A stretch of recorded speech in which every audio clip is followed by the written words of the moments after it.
मैं राजेश श्री अरविंदो सोसाइटी की तरफ से आपका स्वागत करता हूं। हम आपको शिक्षा में शून्य निवेश नवाचार कार्यक्रम ZII द्वारा संकलित रोचक नवाचार के बारे में बताएंगे। हम इनोवेटिव पाठशाला के अंतर्गत UP2 बोर्ड की कक्षा 5 की EVS विषय की पुस्तक के पाठ 7 जंगल और जन जीवन में प्रश्न बैंक नवाचार का क्रियान्वयन इस वीडियो में हम देखेंगे।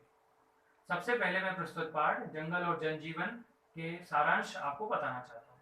प्रस्तुत पाठ में जो प्रारंभिक जीवन के बारे में बताया गया, आदि मानव के जीवन के बारे में बताया गया है और उसी के साथ साथ में वर्तमान समय में जो पेड़ों को लेकर स्थिति है कि किस तरीके से पेड़ों की लगातार कटाई की जा रही है, उस पर यह पाठ आधारित है। अगर हम इस नवाचार की नवीनता की बात करें तो पृष्ठ बैंक जो नवाचार है ये छात्रों को प्रेरित करता है कि वे स्वयं से अपने प्रश्नों का निर्माण करें, पाठ से संबंधित प्रश्नों का निर्माण करें जो उनके अधिगम स्तर को बढ़ाता है और साथ ही साथ में विषय की समझ को भी बेहतर करता है। आइए हम बात करते हैं नवाचार के क्रियान्वयन के बारे में। नवाचार के क्रियान्वयन के लिए में जो छात्र हैं उनको जो जानकारी है वे प्राप्त होती है प्रारंभिक जीवन के बारे में, पेड़ों से लाभ तथा जो विभिन्न प्रकार के जो कटाई होती है पेड़ों की, उसके जो प्राप्त होने वाले उससे जो दुष्परिणाम होते हैं उसके कि क्या क्या पेड़ों की कटाई से दुष्परिणाम होते हैं, वे इससे संबंधित जानकारी को छात्र दोहरा सकते हैं। आइए हम बात करते हैं नवाचार के क्रियान्वयन की अवधि के बारे में। नवाचार का जो क्रियान्वयन है उसमें मात्र 20 मिनट का समय लगता है। अगर हम बात करें पूर्व प्रबंधन की तो इस नवाचार के क्रियान्वयन में किसी भी प्रकार के पूर्व प्रबंधन की आवश्यकता नहीं होती है। आइए हम बात करते हैं शिक्षकों के लिए निर्देश की। इसमें शिक्षकों के लिए जो निर्देश है ये है कि छात्रों को 7 अलग अलग समूह में उन्हें बांटना होता है। इसके पश्चात उन्हें प्रश्नों का निर्माण करने के लिए कहना होता है। जो प्रश्न होते हैं वे व्याख्यात्मक, दीर्घ उत्तरीय, लघु उत्तरीय और अति लघु उत्तरीय, इस तरीके के प्रश्न अलग अलग छात्र निर्मित करते हैं।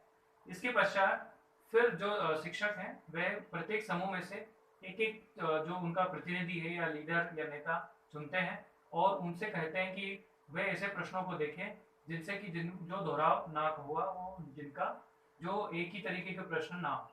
इसके पश्चात उनको एक जगह पर एकत्रित किया जाता है और एकत्रित करने के साथ छात्रों से ये भी कहा जाता है कि वह उसका उत्तर भी साथ ही में तैयार करें। तो प्रश्न भी होता है छात्रों के पास और उत्तर भी होता है और एक ही जगह पर जब एकत्रित होते हैं और एक ही उसमें जो अलग अलग जो उनका समूह है उनसे भी एक दूसरे से वितरित करने के लिए कहा जाता है कि वे एक दूसरे से वितरित करें। तो अब यहाँ पर प्रत्येक छात्र के पास प्रश्न भी हैं, उत्तर भी हैं और ढेर सारे प्रश्नों ढेर सारे जब उनके पास उत्तर उसके रहते हैं तो उनका कहीं ना कहीं सीखने की जो उनकी जो क्षमता है, सीखने के जो परिणाम है उसमें वृद्धि होती है। आइए हम कुछ प्रश्नों की मदद से समझते हैं कि किस प्रकार के जो प्रश्न हैं वो इसमें बनाए जाते हैं। जैसे कि जो पेड़ हैं वो वायुमंडल में कौन सी गैस को बढ़ाते हैं, तो उसका उत्तर है ऑक्सीजन। ऐसे जंगल में जो लकड़ियां हैं वो उसकी कितनी किस्में पाई जाती हैं, तो उसका उत्तर है 4000। तो इस तरीके के प्रश्नों का निर्माण प्रस्तुत पाठ में से किया जाता है जिससे कि छात्र इस तरीके के प्रश्न बैंक का निर्माण कर पाते हैं।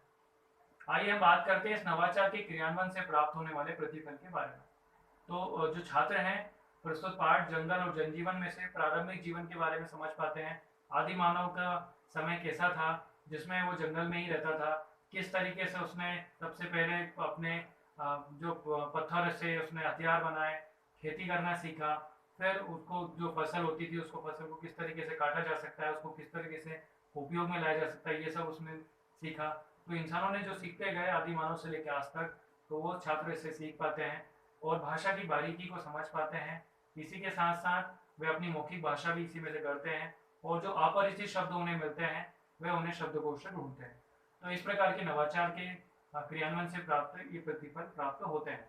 अगर हम बात करें विशेष आवश्यकता वाले छात्रों की, तो विशेष आवश्यकता वाले छात्रों को इसमें समावेशी शिक्षा में सम्मिलित किया जा सकता है क्योंकि जो वे स्वयं तो प्रश्नों का निर्माण नहीं कर सकते हैं लेकिन दूसरे जो छात्र हैं उनकी मदद इसमें ली जा सकती है। उनके सामने प्रश्न और उत्तर बोले जा सकते हैं जिससे कि वे उसे समझ सके किस किस प्रकार के प्रश्नों का निर्माण किया गया है। अगर हम बात करें कि कब इसे पढ़ाया जाना चाहिए तो इसे अगस्त माह में ही पढ़ाया जाना चाहिए।